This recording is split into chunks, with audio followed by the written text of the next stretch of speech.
ನಮಸ್ಕಾರ. ನಾನಿವತ್ತು ತೊಂಡೆಕಾಯಿ ಫ್ರೈ ಯಾವ ರೀತಿ ಮಾಡೋದು ಅಂತ ಹೇಳ್ಕೊಡ್ತಾ ಇದ್ದೀನಿ. ನಾನು ಒಂದು ಅರ್ಧ ಕೆಜಿಯಷ್ಟು ತೊಂಡೆಕಾಯಿನ ತಗೊಂಡಿದ್ದೀನಿ. ತೊಂಡೆಕಾಯಿನ ಈ ರೀತಿಯಾಗಿ ಕಟ್ ಮಾಡ್ಕೋಬೇಕು. ಈ ರೀತಿಯಾಗಿ ಚಿಕ್ಕ ಚಿಕ್ಕದಾಗಿ ರೌಂಡ್ ಶೇಪಲ್ಲಿ ಕಟ್ ಮಾಡ್ಕೊಂಡಿದ್ದೀನಿ. ಇವಾಗ ನಾನು 2 ಈರುಳ್ಳಿ ತಗೊಂಡಿದ್ದೀನಿ. ಇದನ್ನ ಚಿಕ್ಕದಾಗಿ ಕಟ್ ಮಾಡ್ಕೋಬೇಕು.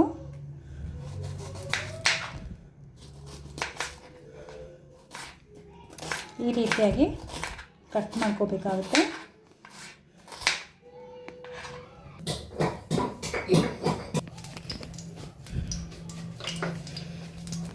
ಆಗ ಕಡಾಯಿಗೆ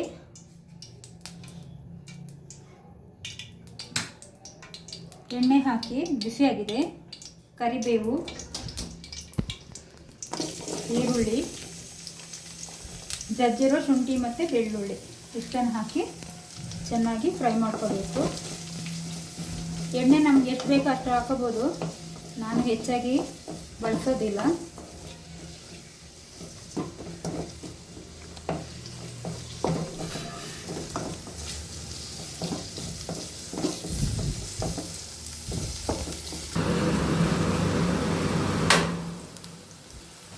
ಇವಾಗ ಇದು ಫ್ರೈ ಆಗಿದೆ. ಇದಕ್ಕೆ ಕಟ್ ಮಾಡ್ಕೊಂಡಿರೋಂಥ ತೊಂಡೆಕಾಯಿನ ಹಾಕ್ಕೊಳ್ಳೋಣ.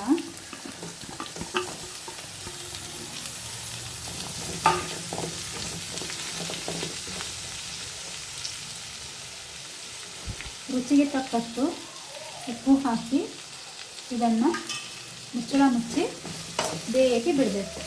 ನೀರೇನು ಹಾಕೋ ಅವಶ್ಯಕತೆ ಇಲ್ಲ, ಎಣ್ಣೆಲೆ ಫ್ರೈ ಆಗುತ್ತೆ. ಇವಾಗ ಇದು ಸುಮಾರಾಗಿ ಬೆಂದಿದೆ. ಇವಾಗ ಇದಕ್ಕೆ ನಾವು ಅರಿಶಿನ ಪುಡಿ, ಖಾರದ ಪುಡಿ ಮತ್ತು ಧನಿಯಾ ಪುಡಿ ಇಷ್ಟನ್ನು ಹಾಕಿ ಚೆನ್ನಾಗಿ ಮಿಕ್ಸ್ ಮಾಡಿ 1-2 ನಿಮಿಷ ಮುಚ್ಚಳ ಮುಚ್ಚಿ ಬೇಯಿಸಿಬಿಡಬೇಕು.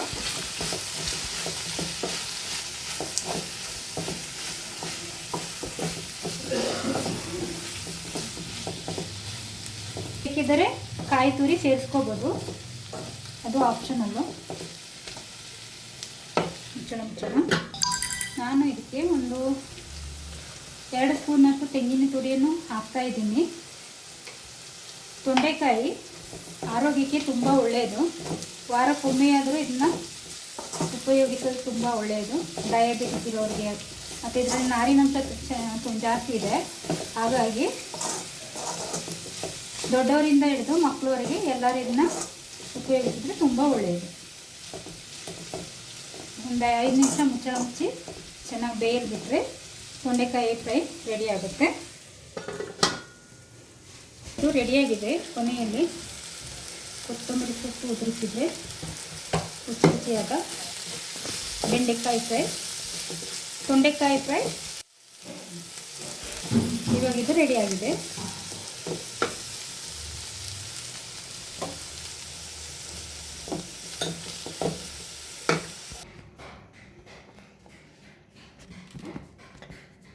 ತೊಂಡೆಕಾಯಿ ಫ್ರೈ ರೆಡಿಯಾಗಿದೆ.